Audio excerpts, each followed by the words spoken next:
இது வந்து இப்படி வரணும், இது வந்து இப்படி வரணும். அப்போ இந்த ரெண்டையுமே இணைக்கணும். இது அப்போ வீல் போட்டுடலாமா? இதை சென்டர் பண்ணி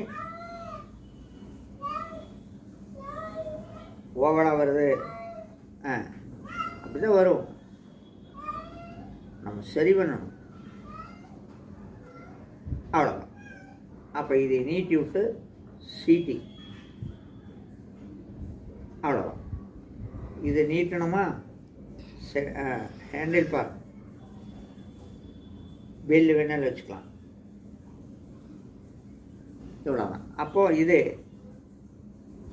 சென்ட்ராக்சில் செயின் எப்படி? அப்போ போக்ஸில் வேணுமே,